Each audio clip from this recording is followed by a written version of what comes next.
Take a listen to this.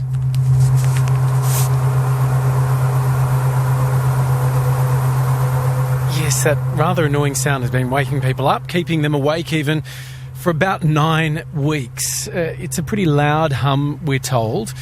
It's been audible during the night around Ermington and Rydalmere in the city's west. That audio I just played, we've been sent of the humming from Rydalmere. It is driving people absolutely mad. You can understand why.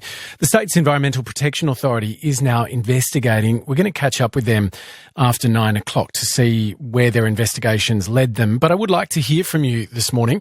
If you've heard these hums, 1300 222 702, particularly if you're in the Ermington or Rydalmere area, 1300 222 702.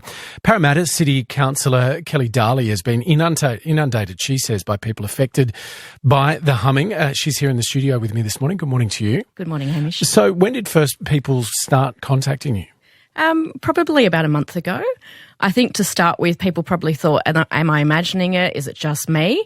But as more and more people were being woken up and annoyed by it, and it persisted over a number of days and weeks, more and more people reached out to me then. And so what are they saying to you? What's the impact that it's having? Oh, they can't sleep. It can kick in some nights from as early as 8 p.m. and run through until 6, 7 in the morning, and it's consistent. So they get a reprieve normally on a Friday and Saturday night, but the level of anxiety that some people now are experiencing on a Sunday, waiting for that noise to kick in, and earplugs aren't working for people. I think some people hear it more than others, depending on where they live and the topography of their home, and coming up from the river, the noise travels up. But yeah, it's driving people batty. So it's quite loud? Yes. Okay. And in terms of the source, presumably people who are being kept awake must be running around the streets looking. I mean, what do you advise to people who are being impacted by this? So the advice has been, to start with, most neighbourhood noise gets reported to council.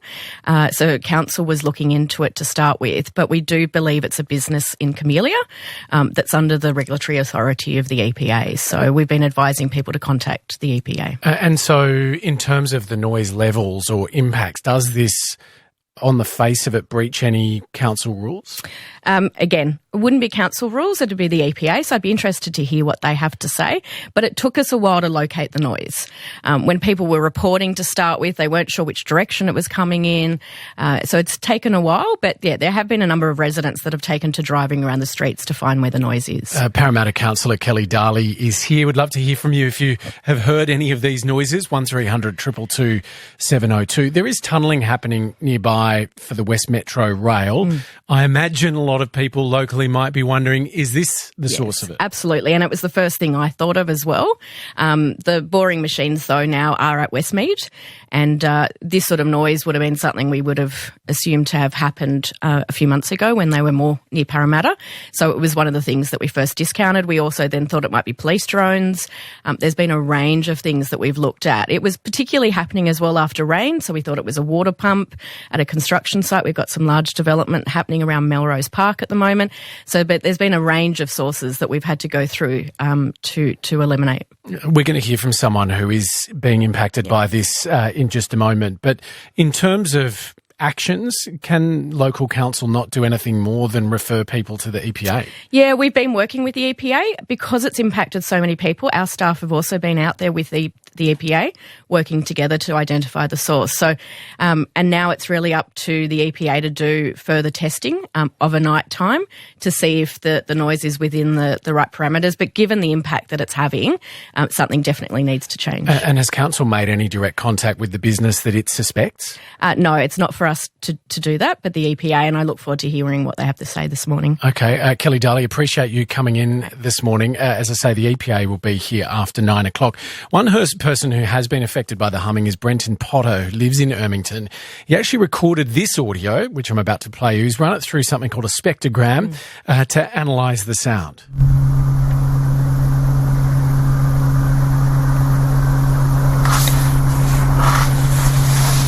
Brenton is here this morning. Good morning to you. Hi, Hamish. What's your reaction to the noise? You've obviously been experiencing it for some time. Yeah. Well, we've heard it for the last few weeks. Obviously, other people have heard it for months now, as Kelly mentioned. Thanks to Kelly, by the way, for taking it up. But yeah, it's pervasive. What impact has it had on you? Yeah, we've lost a few nights' sleep. We have a 2-year-old, so it's not a big deal. We lose lots of nights' sleep. But yeah, it's not great, and it'd be annoying if it's something that's industrial. Yeah. Sure. So Marie on the text line is saying, Hamish, why aren't you telling us what the noise is, for God's sake? I guess the point is no one quite knows. Yeah, I guess not. I guess not. It's a mystery. So you've obviously recorded that audio for us. Have you been out on the streets trying to figure this out for yourself? I did, actually. I was up one night and couldn't sleep, so I drove from where we were in Edmonton down to Rydalmere and could certainly record a lot louder sound down there. Did sound like it was coming from Camellia, but yeah, mystery. And just to give listeners who aren't in the area, maybe haven't heard this, what's the distance you're talking about? When you say you got up and drove from your home to where you could hear it more clearly, like how far away is that? What? I think Camellia would be 3 kilometres from us, so I drove probably another 1.5 kilometres towards there. Okay. To record it, yeah. So if it's travelling that far, it's a pretty significant noise. You'd think, yeah.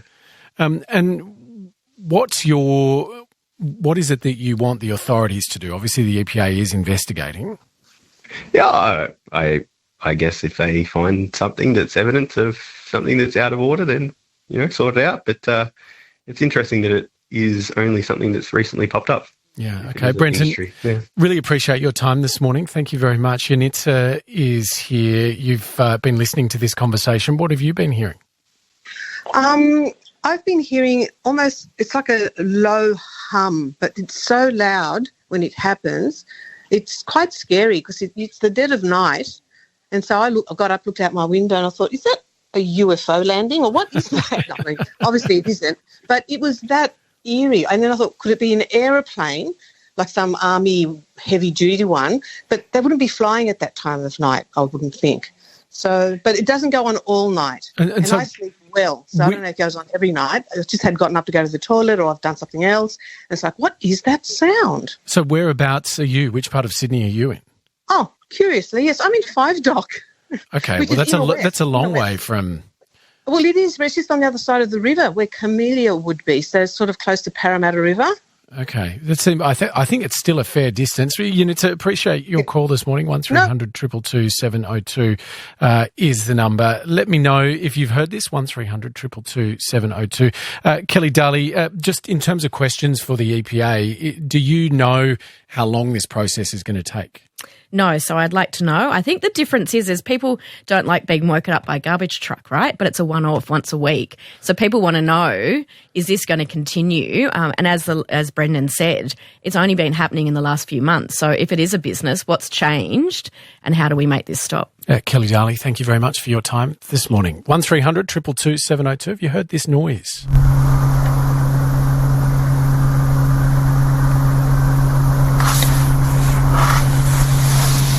Pretty frustrating if you were keeping that, if that was keeping you awake at night, particularly if you've got a 2-year-old. Mornings with Hamish McDonald. On 702 ABC Radio Sydney. We've been talking about this hum affecting residents, driving them mad in Ermington and Rydalmere. Well, as we heard from Parramatta Councillor Kelly Daly, who's been inundated with reports from people at their wits' end about this, the council has very little authority over it. The state's Environmental Protection Authority, though, is investigating. Steve Beeman is here, the EPA's Executive Director. Good morning. Good morning, Hamish. How are you? Yeah, very well. So where is this investigation at? When did you start? When will it complete?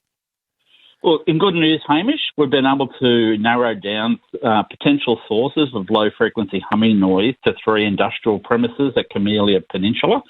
We were out late last night with some specialist equipment with our colleagues from Council, and we've been able to use that equipment to narrow it down to these 3 sites.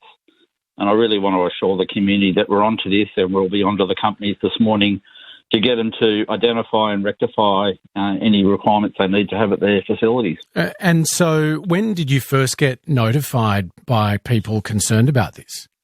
We've received 12 complaints from the community over the last couple of weeks. It's been sort of, the team's been out in the daytime and early evenings, and looking for low-frequency noise is a bit of a challenge in an urban environment, and we've been continually doing this as an iterative process to try and track down those sites. Camellia Peninsula is quite a complex site, and there's a whole range of very different industrial facilities out there. And so for people feeling that they're hearing this quite some distance away, is it possible that it's travelling down the river, for example? Yeah, noise gets really affected by local weather conditions, so the cool sort of still evenings, and also can travel along drainage lines quite a distance. So it's not unusual for low-frequency noise to travel quite far. Can you give us the range of suburbs that you think are being impacted by this? Obviously, we've been mentioning Ermington and Rydalmere, but it sounds like maybe there's more of that. We even had a call from someone in Five Dock saying that she thought she was hearing this as well. The community reports we've had in have come from that Rydalmere Ermington area, so I'm not sure we've ever received anything as far as Five Dock, but now that we know where three potential sources are, addressing noise is a little bit like peeling an onion. We'll go to these facilities, and it can be an iterative process. It could be as simple as a faulty air conditioner or a bit of ducting. So, that work will start in haste today. And are you ruling out the West Metro project or any other tunnelling? A few people have suggested that. I think because it's quite an iterative process, our equipment's identified these three facilities. We'll get those facilities to identify and address any noise sources on their facilities, and then we'll redo our testing to confirm that we've addressed the issue. And in terms of penalties or actions, what do you have it within your authority to do? We've got really strong powers. We have licensing requirements we have across some of these facilities. We have clean-up powers under our legislation, so we can direct companies to immediately take action. And our fines range from $30,000 on the spot up to $2 million for corporations that can be imposed by courts. And so without sort of prejudging anything, is the level of sound and the pervasive nature of it, is it beyond what is permitted?